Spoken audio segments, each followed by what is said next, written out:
fait un bac en littérature française, puis une maîtrise en linguistique et littérature. À la maîtrise, j'ai décidé de travailler sur l'imaginaire. J'ai fait à l'époque un mémoire sur l'écriture cyborg dans des romans de science-fiction féministes francophones. J'ai travaillé sur Le silence de la cité d'Elisabeth von Harburg et Le goût de l'immortalité de Catherine Dufour, que j'ai mis en parallèle avec le manifeste cyborg de Donna Haraway, qui est un essai de cyberféminisme un peu fondateur de toute la mouvance féministe en techno, qui est gratuit. Vous pouvez le lire sur le web, là, actuellement en français comme en anglais. Fait que c'est vraiment à partir de ce moment-là que je me suis impliqué dans le milieu académique de l'imaginaire, qui était à l'époque très tranquille. Il n'y avait pas beaucoup de choses qui se faisaient. Tu avais été au Congrès boréal et ça avait changé les choses pour toi dans ton parcours. Congrès boréal, la première ou la deuxième fois où j'y allais, à Québec, au Centre Morin, pour lequel j'avais contacté Jean-Louis Trudel, à savoir si on pouvait avoir des présentations universitaires dans le cadre de la programmation, puis il avait dit oui. Fait que j'avais fait un appel de texte, puis j'avais réussi à avoir 4 personnes qui s'étaient déplacées pour venir faire des communications sur la science-fiction universitaire. Fait que ça a été une des premières expériences même de fréquentation du milieu de la SFFQ. Fait que ça a été vraiment les débuts, donc de travailler comme chercheur, comme étudiant. J'ai fait quelques présentations, je suis allé à des colloques au Québec, dans d'autres provinces à l'étranger aussi. C'est grâce à ça que j'ai continué à travailler le texte imaginaire comme enseignant dans mes plans de cours, dans mes corpus, dans ce que j'allais enseigner. Puis donc au Vieux-Montréal, j'ai commencé à mettre des textes de science-fiction fantastique au programme. Puis c'est vraiment quand je suis passé au Collège Marianopolis que j'ai vraiment développé un cours spécifique sur les littératures de l'imaginaire que j'ai transformé de session en session en changeant mes cours, puis en mettant toujours de l'avant de la littérature québécoise puis française. C'est assez ironique parce que c'est dans un contexte d'enseignement de langue seconde dans un collège anglophone. C'est la fameuse histoire de la création du prix des horizons imaginaires. J'avais 5 étudiants en particulier. On voulait se faire un club de lecture pendant l'été. Après 2 semaines de discuter de ce qu'on allait faire, on était dans une salle de classe, on essayait de se trouver un nom de groupe, tout ça. On a décidé de se faire un prix. Un prix littéraire, c'est un peu comme le prix des univers parallèles qui existent au niveau du secondaire, des premières années de secondaire, et un peu comme le prix imaginal des lycéens, qui est un prix donc intercollégial, inter-école, qui amène les jeunes à prendre part dans un jury littéraire. Ils lisent des œuvres qui sont sélectionnées par comité d'experts et tout. Et ces œuvres-là, c'est de la science-fiction, de la fantasy, de l'horreur. Puis c'est les étudiants qui décident de qui remporte le prix après avoir lu les œuvres tout au long d'une session, d'en avoir discuté entre eux. La première édition, on était déjà partenaire avec le Congrès boréal. C'est là qu'on a remis la première édition du prix à Jonathan Brassard pour celui qui reste. Puis pendant qu'on faisait les activités tout au long de l'année, puis il y avait des rencontres avec les auteurs, que là, moi, je contactais les auteurs pour les inviter au collège, pour faire des rencontres, des activités, des choses comme ça. On préparait déjà à mon collège la deuxième édition, qui était pour l'année suivante. Puis là, il fallait faire la sélection des œuvres. Puis là, je me mettais déjà à entrer en contact avec les éditeurs, à voir comment on peut recevoir les œuvres, comme constituer un comité de sélection avec d'autres enseignants, d'autres experts. Puis tout ça par-dessus la tâche de l'enseignement qui continuait quand même aussi. Puis mon collège m'a proposé de faire une demande de subvention. Fait que j'ai rempli une demande de subvention. Puis pendant 3 ans, ça leur a rapporté quand même un gros montant qui a permis de faire grossir ce projet-là. Puis je pense que ça a été assez important dans le milieu de la science-fiction, c'est le prix des horizons imaginaires, de montrer qu'on a d'autres lecteurs, puis une jeune génération en particulier, qui ne connaît pas le réseau, le milieu québécois, mais qui a envie d'en connaître plus, d'en lire plus. Puis là, aujourd'hui, c'est rendu un prix qui en est à sa 7e édition. Et maintenant, c'est administré par la Fondation Lire pour réussir, qui est un organe de l'Union des écrivains du Québec. Ça a sa propre structure. Je ne suis plus impliqué maintenant du tout comme coordonnateur. Des fois, je les aide, je réponds à des courriels, on fait des activités, mais je ne suis pas en gestion de ce prix-là. Puis c'est beau de voir que ça grossit comme ça, qu'il y a des collèges un peu partout au Québec qui participent, il y a des universités à l'extérieur du Québec qui participent, puis ça fait partie du panorama culturel québécois. Tu as fondé la librairie Saga avec ton conjoint. Peux-tu nous en parler? Je me suis dit, il y a comme un paquet de choses qu'on doit faire au Québec pour renforcer notre communauté, notre milieu de la science-fiction et de la fantasy. Puis ça passe notamment par la création d'un lieu comme une librairie. Et on en a déjà eu au Québec des librairies spécialisées en imaginaire, mais il n'y en a pas actuellement. Il n'y en avait pas au moment où j'ai créé la librairie. Donc, je suis parti dans un projet complètement fou pour lequel j'ai laissé de côté mon emploi en enseignement, justement. J'ai démissionné de l'éducation pour créer une librairie qui serait bilingue, anglais et français. Donc, les livres sont côte à côte ensemble sur les rayons, où on va se spécialiser en imaginaire. S'il y a d'autres choses, ça va être la section dans le coin, dans le fond. En littérature générale, il y en a un petit peu, mais ce qui est célébré vraiment, c'est l'imaginaire. Puis il y a d'autres grandes villes dans le monde qui ont actuellement des librairies comme ça. Soit à Toronto, il y a une belle librairie qui s'appelle Baca Phoenix. Le dernier voyage que mon conjoint et moi, on a pu faire avant la pandémie, juste avant, c'est le temps des fêtes. On est allé en Suède, à Stockholm, puis il y a une superbe librairie sur 2 étages et demi, hyper geek, mais aussi littéraire en même temps, avec toutes sortes d'affaires dedans de science-fiction dans le vieux Stockholm. Tu sais, c'est super beau à visiter. Il y a des sculptures de aliens géants, tout ça, en tout cas. Puis c'est plein de monde. Tu sais, dans toutes les grandes villes en France, il y en a plein, même dans les petites villes en France, il y a des librairies spécialisées, souvent liées avec des éditeurs comme La Talente ou Critique et autres. Puis je me dis, pourquoi on n'en a pas une à Montréal? On en a déjà eu une qui a fermé ses portes en 2000 environ, qui était la librairie où était Claude Lalumière, justement, Nebula, qui était surtout qui était anglophone aussi. Mais depuis une vingtaine d'années, il n'y en avait pas. Puis, je me suis dit, il y a une opportunité commerciale, évidemment. Tu ne trouves pas une librairie juste pour la cause, parce que c'est une entreprise, il faut que ça roule, il faut qu'il y ait des fonds. Par contre, tu ne trouves pas une librairie à la base pour faire de l'argent, de toute façon, parce que les profits sont très, très petits, mettons. Disons que si j'étais resté prof, je ferais plus d'argent que si j'étais libraire. Tu sais. Mais c'est la cause encore. Ça prend un lieu de rassemblement, ça prend un lieu où il y a, on va avoir les livres à l'année, pas juste les livres sortis cet automne en imaginaire, puis après 3 mois, ils retournent chez le fournisseur, chez le distributeur.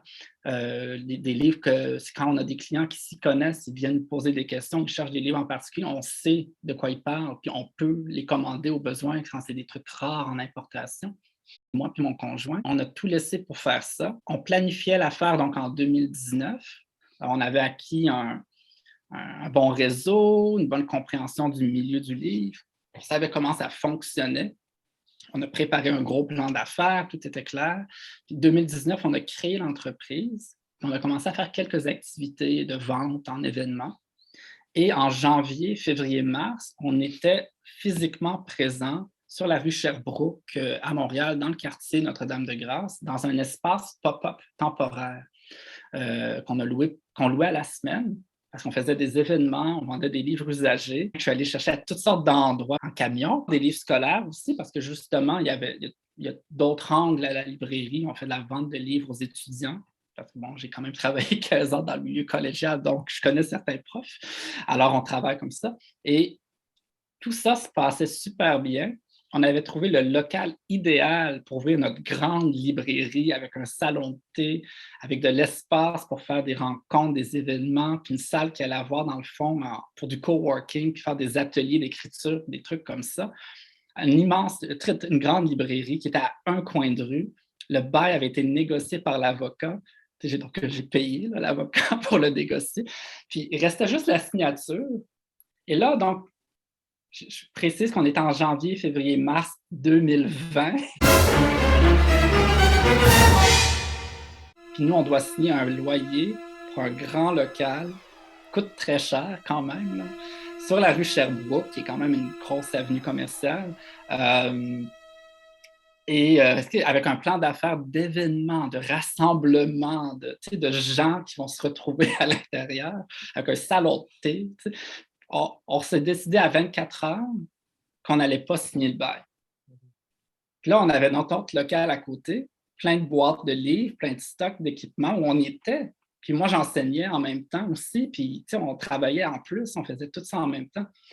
C'est des semaines de 7 jours, là, tu sais. Et on a donc décidé de ne pas prendre ce local-là. Puis là, il y avait 24 heures, 48 heures à l'autre local qui nous restait. Il fallait prendre tout le stock, l'amener à la maison. Là, on n'avait pas de camion parce qu'on n'avait pas eu le temps de louer un camion parce que ça commençait à dégénérer avec la pandémie.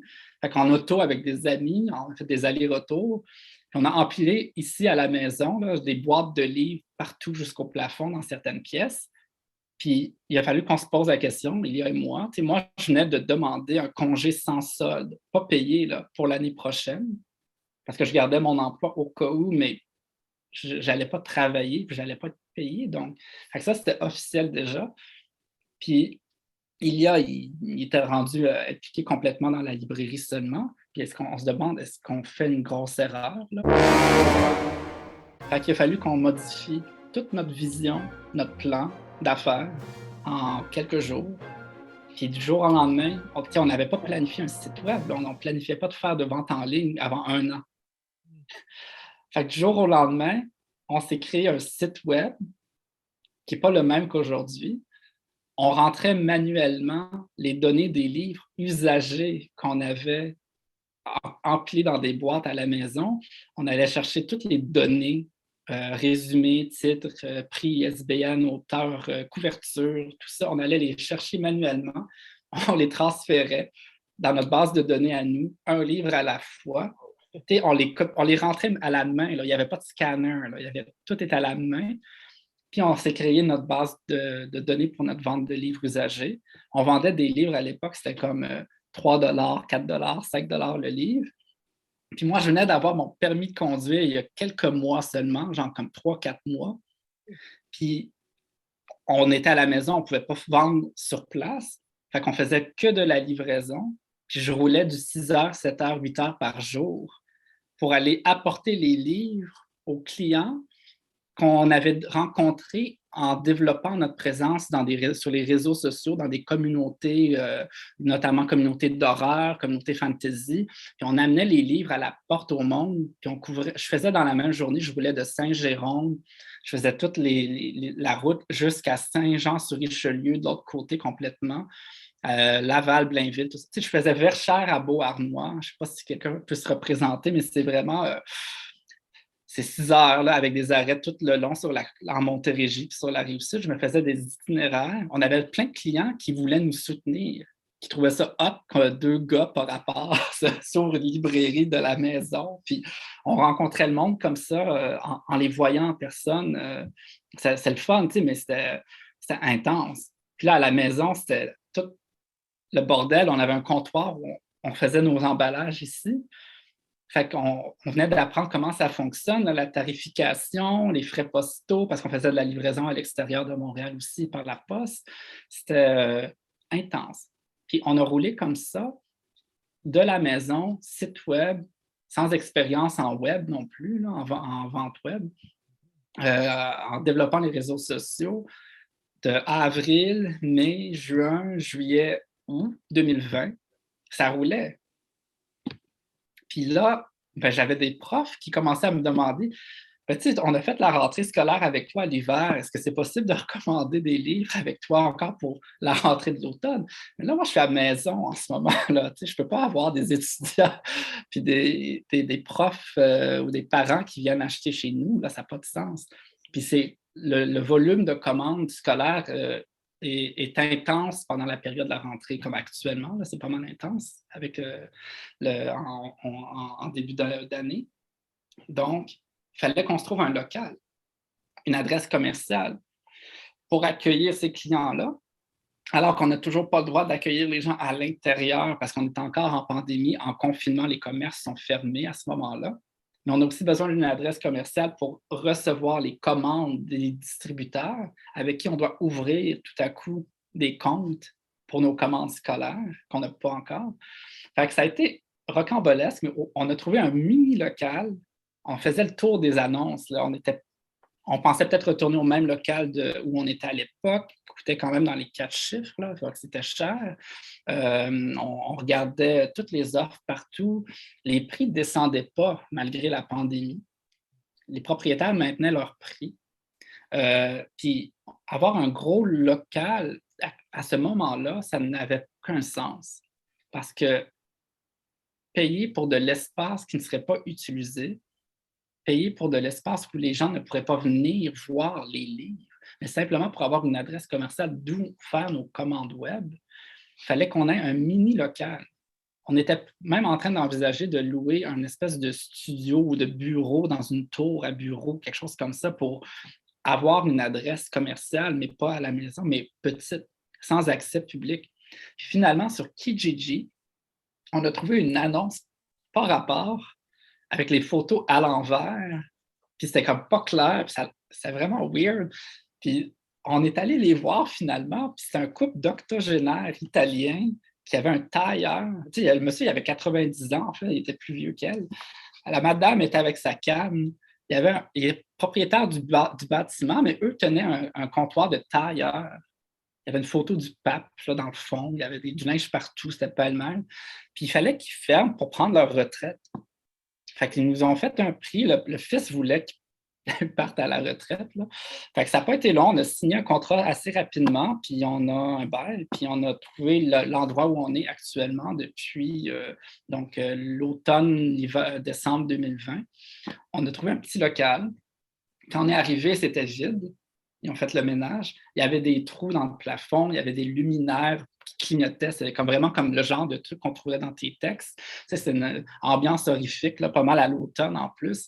Puis, il fallait tout refaire, il fallait tout nettoyer. Moi, j'ai arraché à 4 pattes le vieux tapis qui était plein de fumée de cigarettes. Là. C'est pas le glamour de l'entreprise, c'est du travail physique. Mais les premières semaines, donc on a la porte, on a la clé pour le 1er septembre. On arrive, on a nos boîtes scolaires qu'on a pu aller chercher en auto chez les distributeurs aux entrepôts. On a des boîtes, on a un comptoir dans la porte, on n'a rien d'autre. Et on a le site web qui continue de rouler. Fait qu'on a des commandes quand même qu'on doit faire, des commandes de livres usagés, des commandes de livres scolaires qui commencent à rentrer. Puis les parents et les étudiants viennent chercher leurs livres à la librairie à ce moment-là. J'ai même pas d'affiche, j'ai rien. J'ai une feuille de papier, ça dit librairie Saga Bookstore dans ma porte. C'est super ghetto, genre. J'ai pas de chaise, j'ai pas de meubles, j'ai pas de frigo, j'ai rien dans mon backstore. Je suis là toute la journée avec Ilia dans des boîtes de livres scolaires, puis on accueille pendant 2-3 semaines des étudiants qui viennent chercher leurs livres parce que c'est maintenant la rentrée scolaire, on ne peut pas ouvrir dans un mois pour eux. Fait qu'on a fait ça de même, c'est la vie intense du démarrage d'entreprise. Puis après quelques semaines, on a fermé. Là, c'était seulement de la commande web, seulement de la livraison à ce moment-là, parce qu'il y avait moins de rush de commandes. Et là, on a aménagé avec des amis, on a peinturé rapidement, on a commandé des meubles IKEA. On avait un plan à la base d'avoir un beau meuble fait sur mesure en bois avec un ébénisme québécois local et tout, puis ça coûterait les pots de la fesse, mais c'était plus possible. Puis on avait besoin de meubles maintenant, fait qu'on a commandé IKEA, que si tu commandais sur le site web, c'était pas disponible. Fait que je suis allé chercher des parties du meuble à telle succursale, puis des parties de l'autre meuble à l'autre succursale. Puis là, finalement, on avait notre set au complet. Puis le 1er décembre 2020, on a enfin ouvert au public dans la boutique où on est.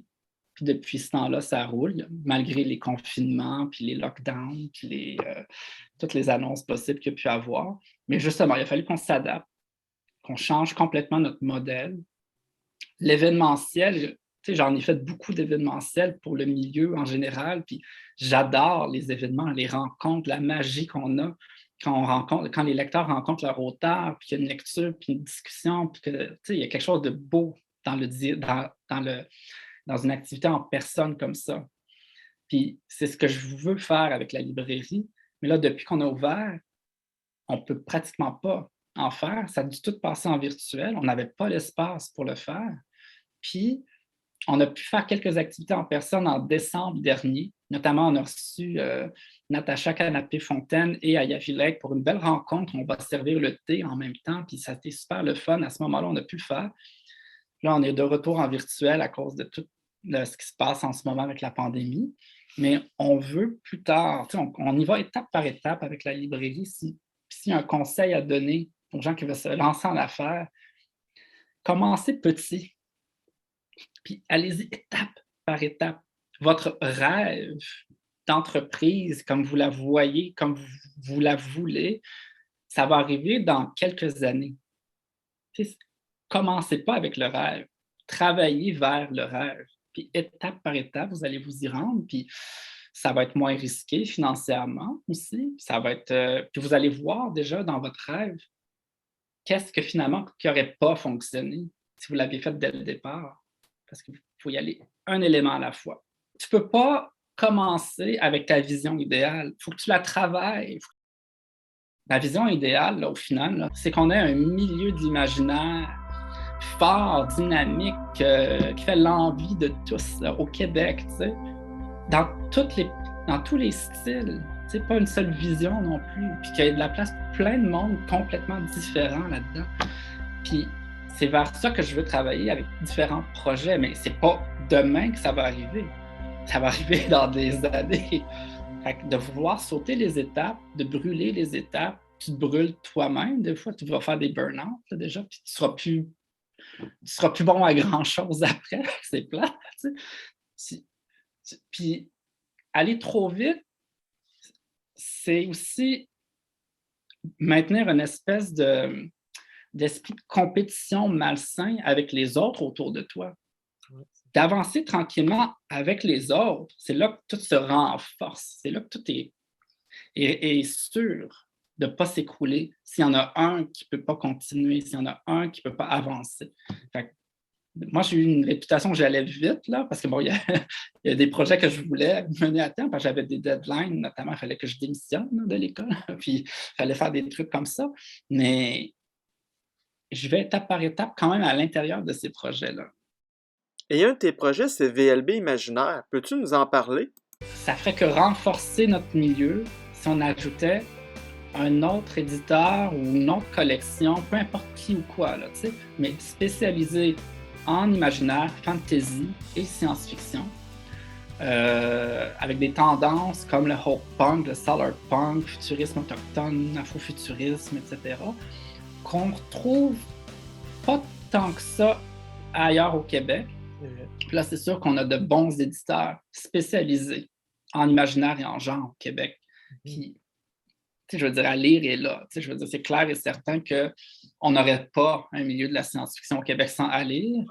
Puis, si à lire avait commencé à faire autre chose, mettons qu'à lire serait seulement dans le polar actuellement, on n'aurait plus vraiment de milieu de la science-fiction actuellement au Québec. Ça prend des joueurs importants comme à lire, puis d'autres qui se sont ajoutés aussi au fil des années, les Cibrumes, évidemment, puis d'autres extensions, ces projets-là, comme la revue Solaris, par exemple, ou d'autres projets qui soutiennent ce milieu-là, bon an, mal an. Pas juste parce que c'est à la mode, pas juste parce que il y a un renouveau ou il y a un intérêt soudain d'un groupe en particulier. Non, parce que ça le prend à chaque année, puis il faut travailler, puis c'est dans la continuité aussi.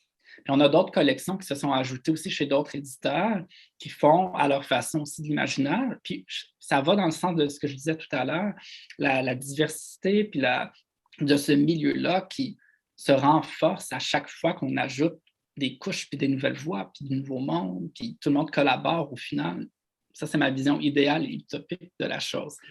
Mais pour la fantasy en particulier, en français au Québec, puis une certaine forme de science-fiction en particulier, donc moins horreur, moins fantastique aussi, moins réalisme magique aussi, je vois qu'il y avait un espace à, pas à combler, mais aller chercher un autre joueur pour ce milieu, pour ces genres-là.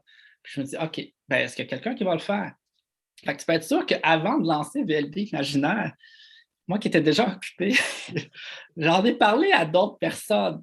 Ça ne vous tente pas, vous, de créer cette collection-là?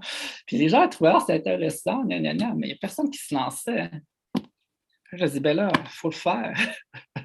Fait que les discussions pour cette collection-là sont nées en 2019 avec VLB, avec des gens chez VLB. Puis j'ai impliqué Geneviève dans le projet parce que moi, je n'ai pas l'expertise d'éditeur de texte.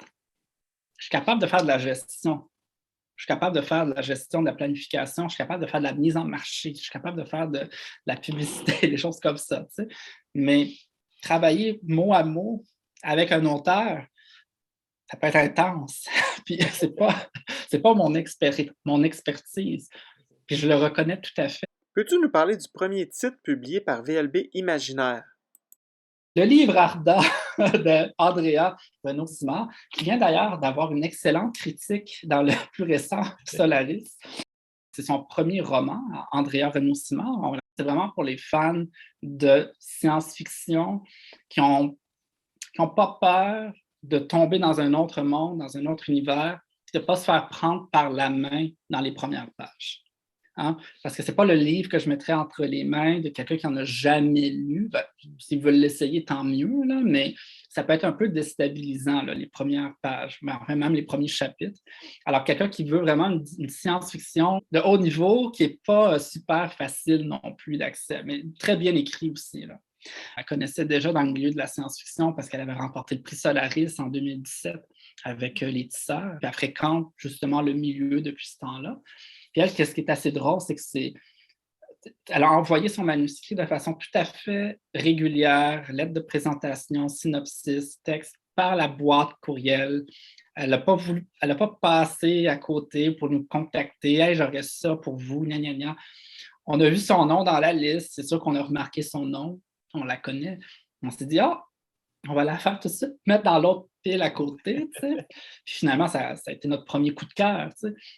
Mais c'est drôle parce que Andrea, quand on parlait d'Horizon imaginaire tout à l'heure, ben, je la connais depuis ce moment-là, même d'avant le prix parce que en la deuxième édition, son conjoint, qui est prof de cégep à John Abbott, a participé au prix des Horizons imaginaires. Fait que, quand on a créé, de créer un outil, créer un espace, créer quelque chose pour le milieu, ça finit toujours par se retrouver ailleurs. Notre communauté, on se connaît presque tous à un moment donné. Fait que ça soutient, un truc va soutenir l'autre par la suite.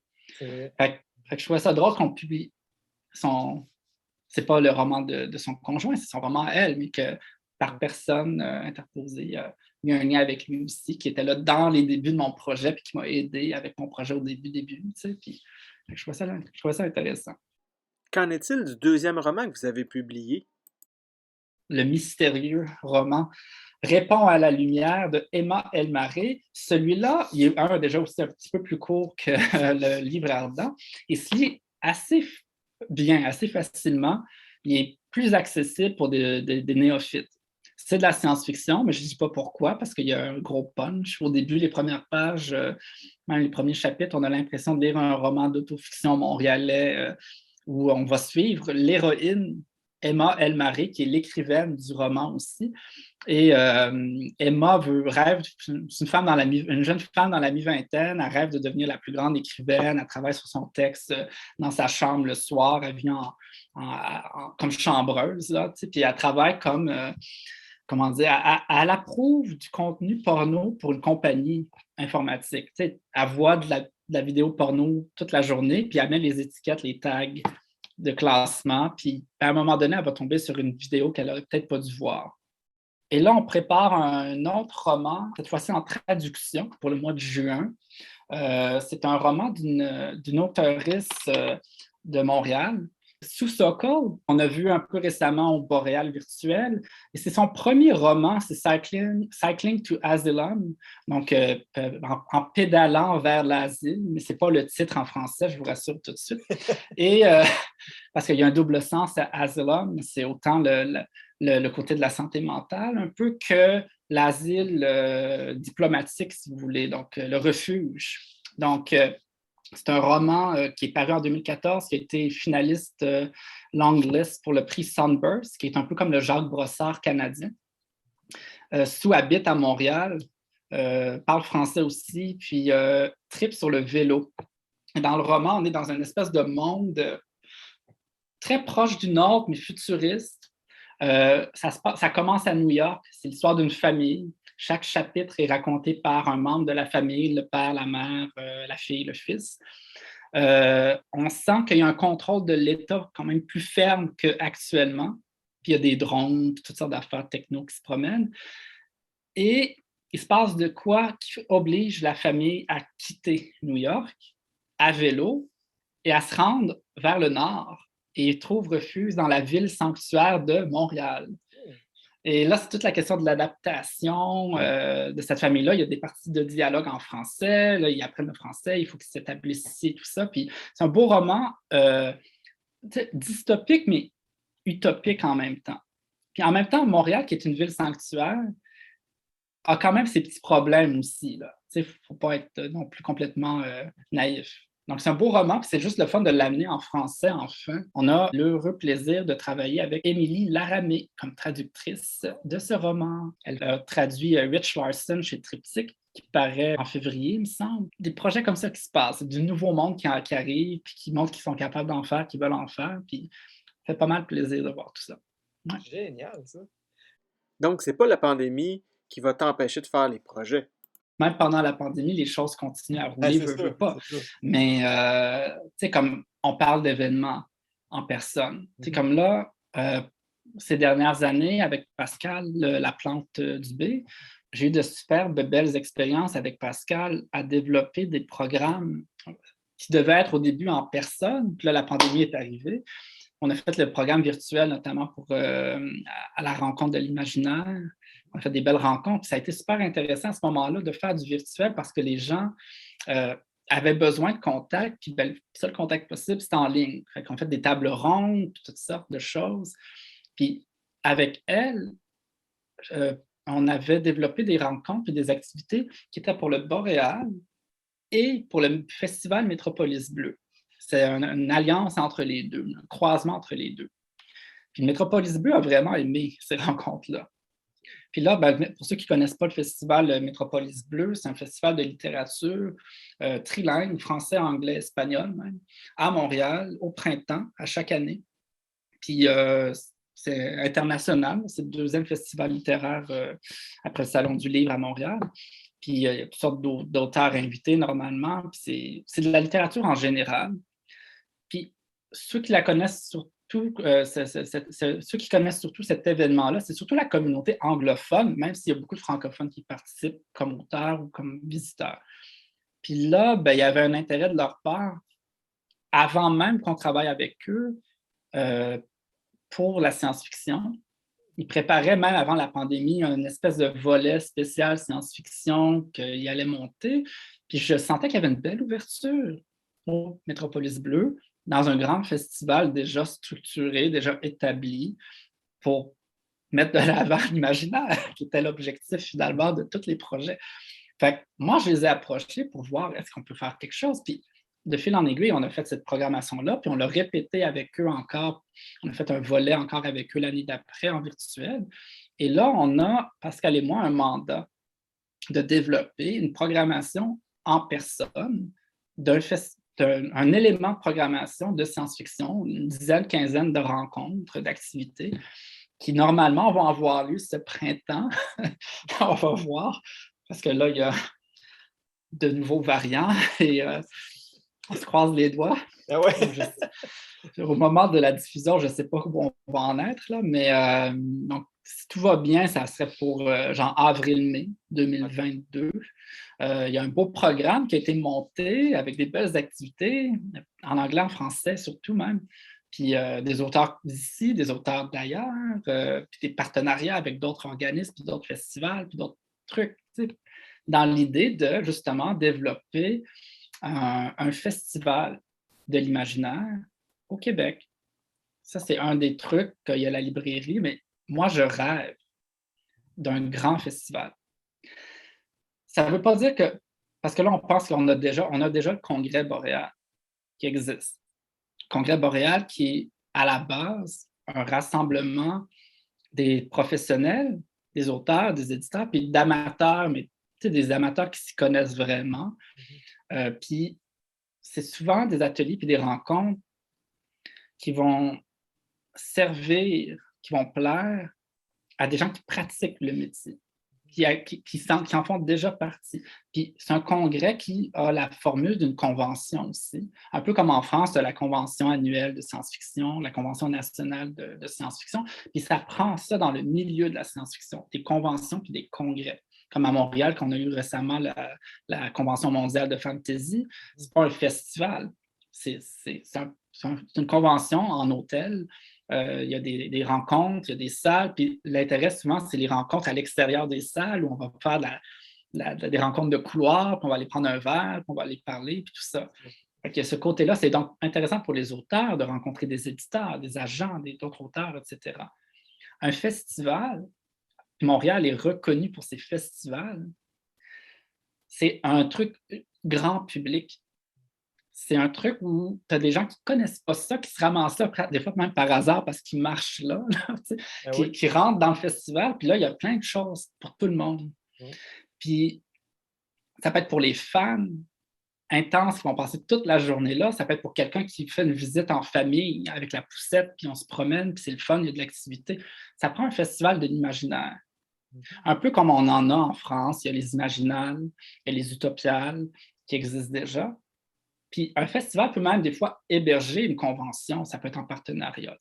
Donc là, moi, l'objectif, long terme, c'est de développer via Métropolis Bleu, peut-être avec d'autres partenaires aussi, un festival annuel, à date fixe, comme on sait déjà à chaque année que ça aura lieu à ce moment-là, pour célébrer la science-fiction, la fantasy, l'imaginaire en général, puis pas nécessairement qu'en littérature, mais en cinéma, en jeux vidéo. On a une communauté jeux vidéo hyper importante au Québec, donc c'est des choses comme ça que j'aimerais voir arriver. Wow. Ah ben, je croise les doigts avec toi. Moi aussi. Il ne faut pas qu'il y ait une autre pandémie, par contre, là, mais...